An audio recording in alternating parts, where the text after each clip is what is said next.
मंगलक्ष्मी serial का आने वाला एपिसोड और आने वाला ट्रैक होगा एकदम धमाकेदार। जैसे कि आप ये देख ही रहे हैं कि ईशाना ने कर ली है आरव से शादी, लेकिन क्यों और कैसे, और इस शादी का आगे क्या नतीजा होगा, मंगल इस शादी को एक्सेप्ट करेगी या नहीं, इसके अलावा आदित्य की एंट्री किस मोड़ पर आकर होगी, आखिर ये आरव है कौन और ये ईशाना की जिंदगी में क्यों आया है।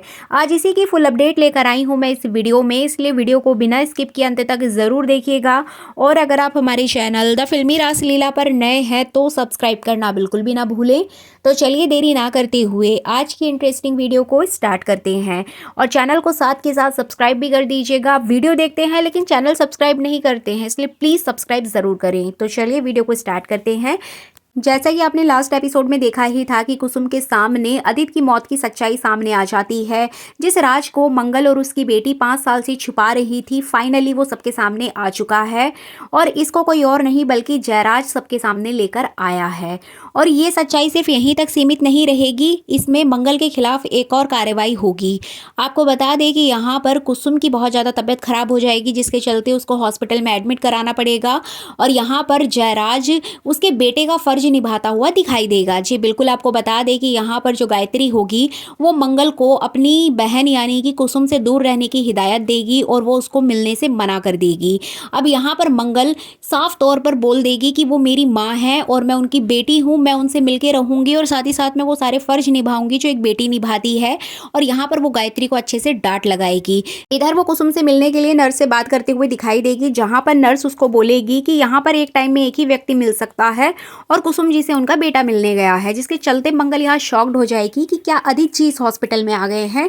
अब जैसे ही वो अंदर एंट्री करेगी तो वहां पर उसको आदित्य नहीं बल्कि जयराज मिलेगा। जी बिल्कुल, जयराज इस मौके का पूरा फायदा उठाएगा और घर वालों के दिल में अपनी अलग ही जगह बना लेगा, और जिसके चलते यहाँ पर वो कुसुम को अपने बेटे होने का एहसास दिलाएगा। अब मंगल यहाँ पर जयराज को उसकी माँ से दूर रहने की बात कहती है और हॉस्पिटल से जाने की बात कहेगी। अब यहाँ पर जयराज चला तो जाएगा, लेकिन गायत्री यहाँ फिर से मंगल के पीछे पड़ जाएगी। अब मंगल यहाँ पर अपने ससुर जी यानी सुदेश जी को समझाते हुए दिखाई देगी कि प्लीज पापा आप उसकी बात मानिए, उसने जो कुछ भी किया अम्मा की हालत को देखते हुए क्या, उसकी कोई गलती नहीं है, और ये सब कुछ जो भी हुआ वो अचानक से हुआ था, इसमें उसकी कोई गलती नहीं है। इसके अलावा जैसे ही सुदेश जी कुछ कहने वाले होते हैं, गायत्री फिर से यहाँ पर मंगल को खरी खोटी सुनाएगी। इवन यहाँ पर सबसे बड़ा ट्विस्ट तो तब आता है जब जयराज एक लेटर भी देगा। जी बिल्कुल, एक लेटर पुलिस के हाथ में लगता है जिसमें कि साफ तौर पे लिखा होता है आदित्य के थ्रू कि उसने जान देने की कोशिश की है, जिसके चलते यहाँ पर मंगल की सबसे बड़ी गलती है, मंगल के उकसाने पर उसने ये सब कुछ किया है और मंगल की वजह से ये सब कुछ होने जा रहा है। मतलब सीधे तौर पर मंगल के ऊपर पूरा ब्लेम आ चुका है कि आदित्य के साथ जो हादसा हुआ उसकी सबसे बड़ी गुनहगार मंगल है, और वो लेटर सुदेश जी भी पढ़ते हैं, घर के सभी लोग पढ़ेंगे। अब यहाँ पर मंगल के ऊपर फिर से एक बड़ा बादल छा जाएगा गमों का कि उसके ऊपर इतना बड़ा ब्लेम लग रहा है, जबकि मंगल ने तो ऐसा कुछ किया ही नहीं था। अब यहाँ पर गायत्री बातों बातों में कह देगी कि ये लेटर कोई और तो नहीं दे सकता है, आदित्य ने ही लिखा होगा, जिसके चलते कहीं ना कहीं मंगल का दिमाग घूमता है और मंगल समझ जाती है कि हो सकता है कि ये लेटर किसी और ने ही लिखा हो उसको फंसाने के लिए। मंगल बिना देरी किए पुलिस के पास पहुंचेगी और उस लेटर की छानबीन करते हुए दिखाई देगी। इधर पुलिस अपना काम कर ही रही होगी, इधर मंगल भी उस पूरे इंसिडेंट के बारे में पता लगाने की कोशिश करेगी कि आखिर उसको कौन फंसाना चाह रहा है। इधर बात करें कुसुम की, तो कुसुम की तबीयत ठीक हो जाती है, उसको घर लाया जाएगा। अब घर पर गायत्री उसकी देखभाल करेगी। कुसुम यहाँ पर मंगल से नाराज नजर आएगी। मंगल उसके लिए पानी लेकर जाती है, चाय लेकर जाती है, लेकिन गायत्री साफ तौर पे मना कर देगी। इधर कुसुम भी नाराज रहेगी और कुसुम भी मंगल से बात नहीं करेगी, लेकिन मंगल फिर अपनी सासू माँ से माफी मांगेगी और वो वहां से चली जाएगी और खुद को बेगुनाह साबित करने की बात कहेगी। इधर बात करें ईशाना की, तो ईशाना यहाँ पर अपने पापा को लेकर बहुत ज्यादा परेशान होती है और उनको याद करके रोती है। तभी वहां पर एंट्री होगी आरव की, और आरव यहाँ पर उसको बोलेगा कि मैं तुमसे मिलने आया हूँ, मुझे पता है इस दुख की घड़ी में तुम अकेली हो, इसी वजह से मैं आया हूँ, और मुझे ये भी पता है कि तुम्हारी माँ नाराज होगी, लेकिन मैं फिर भी आ गया। अब इधर ईशाना उसको बोलेगी कि मम्मी घर पे नहीं है, तुम जा सकते हो, लेकिन यहाँ पे जो आरव है वो कहीं ना कहीं ईशाना का विश्वास जीतना चाहता है, उसके दिल में अपनी जगह बनाना चाहता है, जिसके चलते यहाँ पर ईशाना भी उसको अपना दुख बताएगी और दोनों एक दूसरे के गले मिलते हुए नजर आएंगे।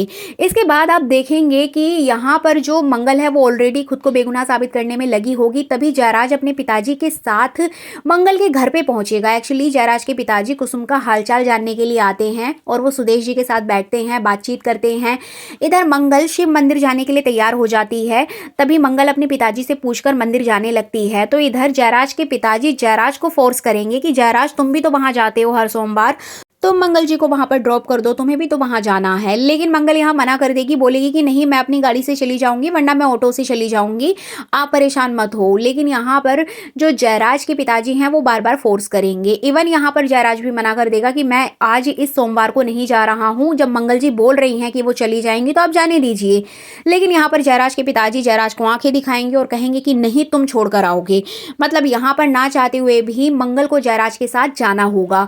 अब यहाँ पर गाड़ी में भी इनकी आपको बहस देखने को मिलेगी, क्योंकि कहीं ना कहीं मंगल को पूरा शक है कि उसको जयराज ने ही फंसाया है, जयराज ने ही पुलिस को उस गाड़ी की छानबीन करने के लिए कहा। यहाँ तक कि वो बुके वाले के पास जाकर पूरी वीडियो बनाकर भी जयराज ने दिखाई थी। वो सुसाइड नोट भी हो ना हो जयराज ने ही लिखकर वहां पर पुलिस को दिया है। तो यहाँ पर मंगल अपना दिमाग लगाएगी और जयराज की सच्चाई सबके सामने लाने के लिए काम में जुट जाएगी। अब इधर जयराज और मंगल की बहस के साथ साथ आप देखेंगे इधर ईशाना तैयार होगी कहीं बाहर जाने के लिए। जी बिल्कुल, आपको बता दें कि वो बाहर जाने के लिए तैयार होगी, लेकिन शुभी उसको रोकेगी और कहेगी कि दी आप कहाँ जा रही हो, मुझे बता के जाओ। लेकिन यहाँ पर ईशाना साफ तौर पे मना कर देगी कि वो नहीं बता रही है उसको कहाँ जाना है। अब यहाँ ये दोनों बहनें आपस में लड़ी रही होंगी कि शुभी के पैर में चोट लग जाएगी, वो अचानक से गिर जाएगी। अब ईशाना यहाँ पर उसको संभालेगी, लेकिन यहाँ पर शुभी मजाक कर रही होती है और वो उल्टा ईशाना को ही धक्का दे के बाहर चली जाएगी और दरवाजा बंद कर देगी। एक्चुअली यहाँ पर मंगल ने ही उसको बोला था कि ईशाना बिना बताए कहीं ना जाए, जिसके चलते वो ईशाना को बंद कर देगी। लेकिन यहाँ ईशाना भी बहुत चालाक है, वो जैसे तैसे करके घर से बाहर निकलेगी और वो चली जाएगी। एक्चुअली यहाँ पर ईशाना आरव से मिलने के लिए जा रही होती है और इस तरह से आरव और ईशाना एक दूसरे के करीब आने लगेंगे। मतलब आरव यहाँ पर ईशाना को ये विश्वास दिला देगा कि वो उसको समझता है, जानता है, अगर उसे शादी करनी है तो वो उसके साथ कर सकती है, उससे अच्छा लड़का उसको इस दुनिया में कहीं नहीं मिलेगा। मतलब एक विश्वास जगा देगा ईशाना के मन में कि उससे अच्छा लड़का उसे इस दुनिया में नहीं मिल सकता है, वो एक अच्छा दोस्त है और एक अच्छा पति भी हो सकता है। तो इस तरह से कहीं ना कहीं मंगल को बिना बताए मंगल के पीठ पीछे ईशाना और आरव एक दूसरे को डेट करते हुए दिखाई देंगे। मतलब जो आने वाला ट्रैक होगा नेक्स्ट वीक ईशाना और आरव की लव स्टोरी पर बेस्ड होगा। इसके अलावा आपको बता दें कि यहाँ पर पुलिस मंगल को अरेस्ट कर लेगी कि तुमने आदित्य को सुसाइड करने के लिए उसको उकसाया था, इस वजह से उसने ये सब कुछ किया। अब यहाँ पर मंगल ऑलरेडी अपनी परेशानियों में उलझी होगी, दूसरी तरफ ईशाना कहीं ना कहीं आरव की बातों में आकर आरव से शादी कर लेगी। जी बिल्कुल, जैसे कि आपने ये फोटोज देखे हैं, बीटीएस देखा है, इसमें ईशाना और आरव एक दूसरे से शादी कर लेंगे। और मैं आपको बता दूं कि यहाँ पर आरव का कुछ और ही मकसद है, वो किसी वजह से ईशाना के घर में घुसा है, ईशाना से शादी करना चाहता है, क्योंकि यहाँ पर आरव का जो कैरेक्टर है वो आगे चलकर एक विलेन के रूप में दिखाया जाएगा और आरव का कैरेक्टर यहाँ पर मंगल और ईशाना के लिए बहुत हानिकारक होगा।